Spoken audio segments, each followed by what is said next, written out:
ये लो बहू, ये स्किन वाला सूट पकड़ो। पर मम्मी जी, इस सूट का मैं क्या करूं? इस सूट का ना तुम अपनी पप्पो को दे देना। अरे मेरी ननद को वह जा रही है ना, सलाम दुआ लेकर ना उन्हें ये सूट देके रुखसत कर देना। और रही बात इन 2 सूटों की, ये तो ना मेरी बिटिया पर बहुत अच्छे लगेंगे, वही पहनेगी। पर मम्मी जी, ये सारे सूट तो मेरे हैं। तेरे से है क्या मतलब? क्या तेरा नाम लिखा है? मुझे तो कहीं नजर नहीं आ रहा। मम्मी जी, ये सारे सूट मैं अपने मेके से लेकर आई हूँ, मेरी माँ ने मुझे दिए थे। इसका मतलब ये सारे सूट मेरे हुए। जिस तरह तू बहू अपने मेके से सूट लेकर आई है, उसी तरह मेरी बिटिया का भी तो ये मेका है ना, मैं भी तो उसे कुछ ना कुछ दूंगी ना। ये सूट दे रही हूँ। मम्मी जी, मुझे पता है कि दीदी का ये मेका है, लेकिन इसका ये मतलब तो ना कि आप उसे उठाकर मेरे सूट दे दे।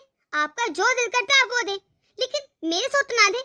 इतने पसंद से मैं लिए थे ये सूट इतना हल्का सूट है, ये मैंने सेल से लिया था, सोचा था घर में पहन लूंगी। ये तो पप्पू को देने के लायक ही नहीं। और जो आपने 2 सूट पकड़े ना, 15-15 हजार के हैं। अगर आप पप्पू को कुछ दे ही रही हैं तो डंका दे दे, इस तरह सेल के नकम्मे सूट ना दे। आई बड़ी पप्पू की चमची। अरे तुम मेरी बहू है क्या उसकी? मम्मी जी, बहू तो मैं आपकी हूँ, लेकिन ये नाइंसाफियां मुझसे देखी नहीं जाती। हक बात पर तो मैं बोल ही पड़ती हूँ। है आपके पास तो कुछ है नहीं क्या पप्पू को दे सके? मैं अपने सूट में से ना कोई अच्छा सा सूट दे दूंगी इनको।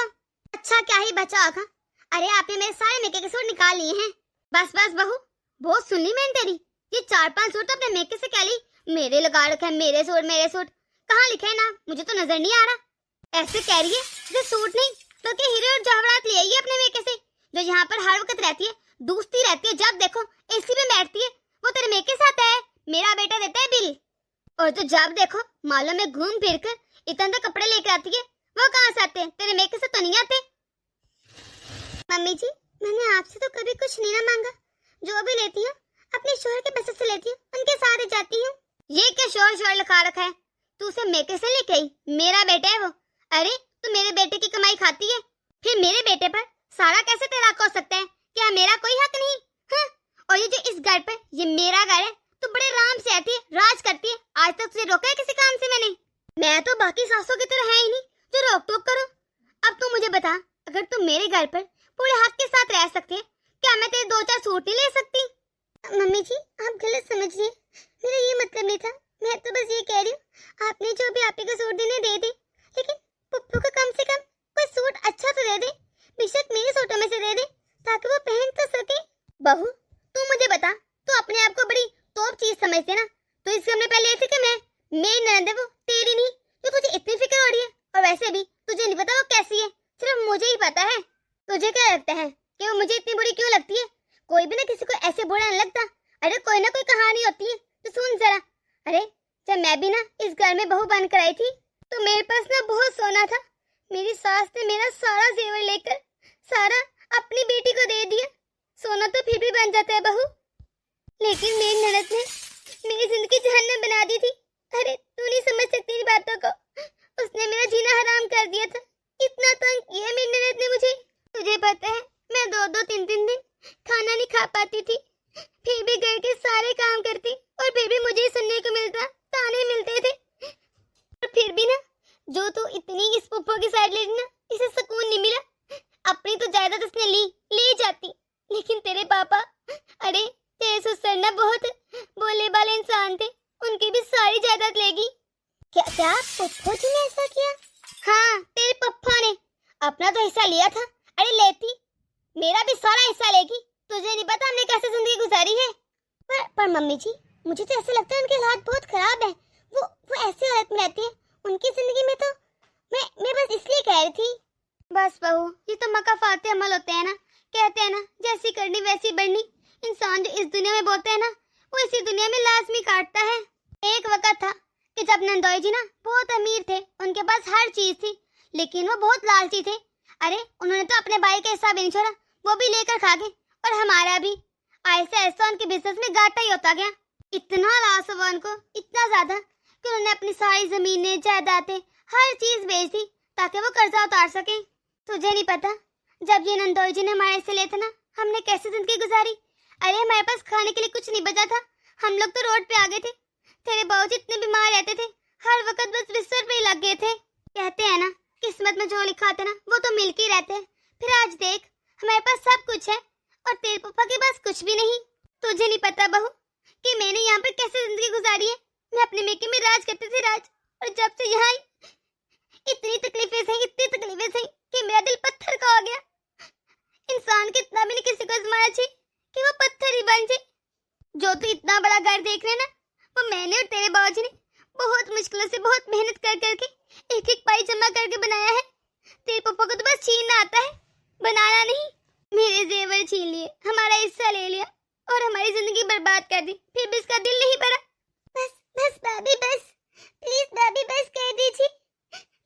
मुझे समझ आ गई है कि मैंने बहुत गलत किया था। मैं सच में शर्मिंदा हूँ।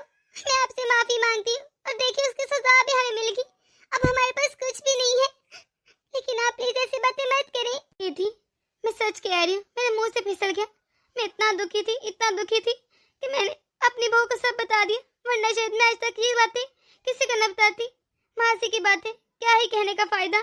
पर भाभी आपने जो भी कहा बिल्कुल सही कहा, कौन सा कुछ गलत कहा है। मैंने जो आप लोगों के साथ इतना बुरा किया, आप लोगों की जिंदगी जहन्नम कर दी, उसकी सजा तो मुझे मिलनी थी ना, और देखिए मिल भी गई। मैं आज कैसे डर डर के ठोकरें खा रही हूँ। मैंने अपना हिस्सा तो लिया, आपका भी हिस्सा छीन लिया। मम्मी ने आज तक मुझे किसी भी चीज की कोई कमी फील नहीं होने दी।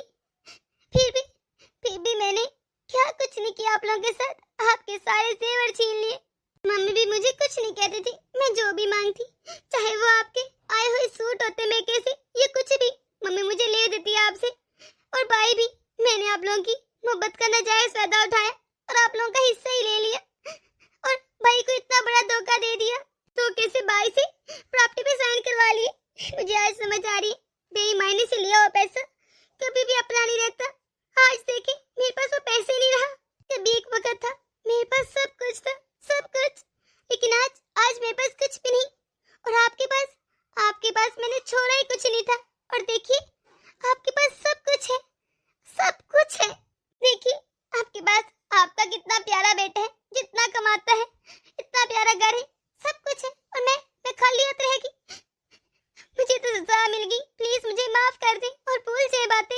मैं सच कह रही हूँ आपी, मेरा आपका मकसद बिल्कुल भी हर्ट करना नहीं था, लेकिन क्या करूँ, वक्त तो बीत जाता है, किसी न किसी तरह बुरा वक्त कट ही जाता है, लेकिन बातें हमेशा दिल में रह जाती हैं, वो चुपन हो जाती हैं। प्लीज अब आप रोना बंद कीजिए और चुप कर जाइए, भूल जाए सारी बातें। जी पप्पू जी, आप प्लीज चुप हो जाएं। मम्मी का मकसद बिल्कुल भी आपको हर्ट करना नहीं था। वैसे भी ये सब पुरानी बातें हैं, इनको क्या ही याद करना, याद करेंगे तो खुद ही दुखी होंगे। लेकिन पता है पप्पू जी, आप तो मुझे शुरू दिन से बहुत अच्छी लगती हैं, इसलिए सारी बातें भूल जाए। मुझे लगता है कोई भी जानबूझ के नहीं करता। शायद आप उस वक्त ना समझती, छोटी थी, नादान थी, और आपकी मम्मी ने आपको समझाने के बजाय आपको बढ़ावा दिया, इसलिए आप बढ़ती गई उन चीजों में। सही और गलत की तमीज सिखाती है आपकी माँ आपको, लेकिन आपकी माँ ने आपको कुछ सिखाया ही नहीं। इसमें सारी गलती आपकी नहीं थी, बल्कि आपकी मम्मी की थी, लेकिन सजा आपको मिली। हाँ आपी, और आप मुझे माफ कर दीजिए। जब मैं इतना अरसा चुपचाप सहती रही और खामोश रही इनकी जिंदगी में भी, और जब ये चलेगी तो पता नहीं कैसे मेरी जुबान से फिसल गया सब कुछ। मेरा हरगिज़ मतलब नहीं था कि आप दुखी हो जाएं। और बहू तू भी मुझे माफ कर दे, मैंने तुझे क्या कुछ नहीं सुनाया। सच तो ये है कि मेरी गलती थी। तो अपने मैके से कितने शौक से अपने कपड़े लेकर आई थी, तू अपनी पसंद से लेकर आई थी अपने कपड़े, कितने शौक से तेरी माँ ने तेरे लिए बनाए होंगे। मैं ऐसे उठाकर अपनी बेटी को नहीं दे सकती थी। आज तो वाकई मेरी गलती थी। बहू मैंने आज जो कुछ भी तुझे कहा ना, तो भूल जा, मुझे माफ कर दे। सारी बातों को भूल जाते हैं। और रही बात हक की, तो ये तेरा भी घर है, तेरा पूरा पूरा हक है, ये सिर्फ मेरा घर तो नहीं। तो पूरी इज्जत के साथ इस घर में शादी करके आई है।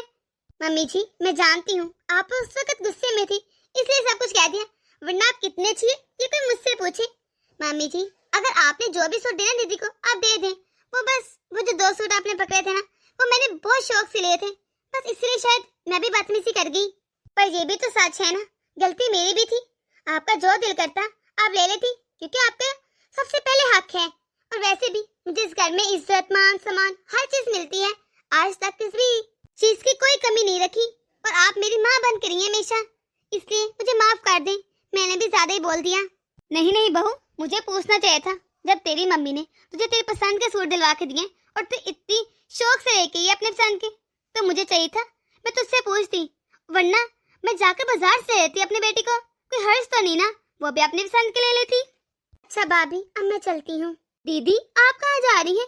मैं कह रही थी आप कुछ दिन यहाँ रुक जाती और नंदोई की फिक्र ही ना करें, नंदोई जी से मैं बात कर लूंगी, आप अब मेरे साथ रहेंगी कुछ दिन। और तो आपके भतीजे को बहुत अच्छा लगेगा, वो काफी अर्से से कह रहे हैं कि वो आके रहती नहीं।